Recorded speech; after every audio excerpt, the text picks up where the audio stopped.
les Nigériens doivent saluer cette visite parce qu'ils sont là pour aider les deux États à se retrouver. Et je voudrais aussi que vous me permettiez, Jalil, de lever une petite nuance.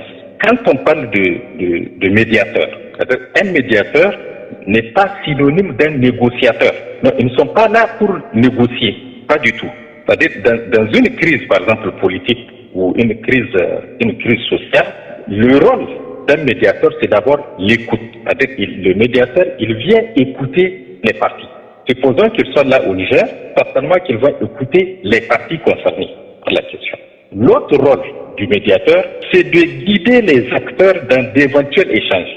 Si, par exemple, le gouvernement du Niger et le gouvernement béninois décident de se mettre sur une table pour négocier sur certaines questions d'importance, parce qu'il y a des enjeux dans tous les cas qui préoccupent les deux États, ce sont ces deux médiateurs qui doivent les aider à se mettre sur une table. Mieux encore, les deux médiateurs doivent être les gardiens du processus de cette médiation. Parce que ce qui est certain, cette médiation aujourd'hui est appréciée aussi bien en Afrique, mais qu'au niveau international. Justement, M.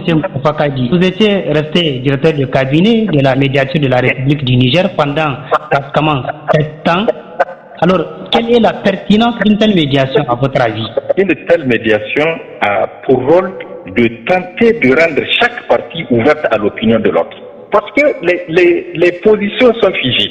Donc, il y a lieu de trouver un acteur qui va aider les deux acteurs à se parler, voire même se mettre sur une table, même si c'est à travers des négociations indirectes.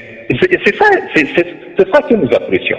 Et maintenant, ces médiateurs, je suis certain, avec leur expérience, ils vont identifier et vont rendre certainement nos deux chefs d'État compréhensibles par rapport aux intérêts de chacun. Il regarde à la complexité de la mission, obtenir l'ouverture des frontières côté Niger, la réouverture des ventes du pipeline acheminant le pétrole, l'incident diplomatique surtout avec la condamnation des Nigériens arrêtés au Bénin, sans clarification sur le statut des bases étrangères sur le territoire béninois. Ne peut-on pas parler d'une mission impossible, voire même randonnée des anciens chefs d'État, M. Moustapha Kadi?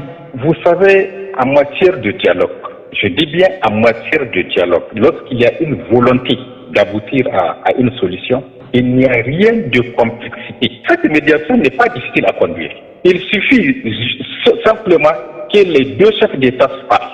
Bien entendu, chacun va défendre ses intérêts. Par exemple, pour ce qui nous concerne au Niger, nous allons nous appuyer sûrement sur notre souveraineté, sur nos intérêts, comme vous l'avez dit bien. Ils ont des intérêts commerciaux et autres peut-être. Mais tant qu'il y a une volonté, je dis bien une volonté, nous allons nous en sortir, Inch'Allah. La volonté côté Niger, c'est peut-être l'acceptation même de la mission, n'est-ce pas? Bon, il y a non seulement l'acceptation, mais aussi l'appel des uns et des autres. Aujourd'hui, si ces deux médiateurs sont reçus par nos autorités, mais c'est aussi grâce aux appels des Nigériens. Ils sont nombreux, les Nigériens, qui n'ont pas la voix, mais qui souhaiteraient qu'il y ait un dialogue entre les deux parties pour qu'on arrive à ouvrir les frontières, pour qu'on arrive à nous laisser tranquilles, c'est-à-dire en paix, pour qu'on arrive à ne plus déstabiliser notre pays. Il y a des voix qui s'élèvent, mais peut-être que ces voix n'ont pas un écho, peut-être bien, mais comme ce sont des anciens chefs d'État qui sont arrivés, je suis certain que la solution est proche. Je regrette une chose. Nous avons une institution régionale qu'on appelle l'UA, l'Union africaine. Normalement, c'est elle qui devrait aider les États comme les nôtres à trouver une solution dans ce genre de situation, dans ce genre de conflit. Il y a aussi la CEDEAO.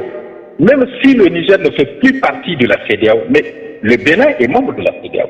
Donc les dirigeants de la CEDEAO devraient rendre visite aux Béninois pour l'interpeller et l'aider à approcher le Niger.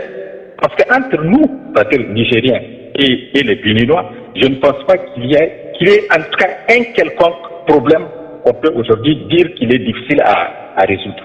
Donc, selon vous, l'espoir est déjà permis?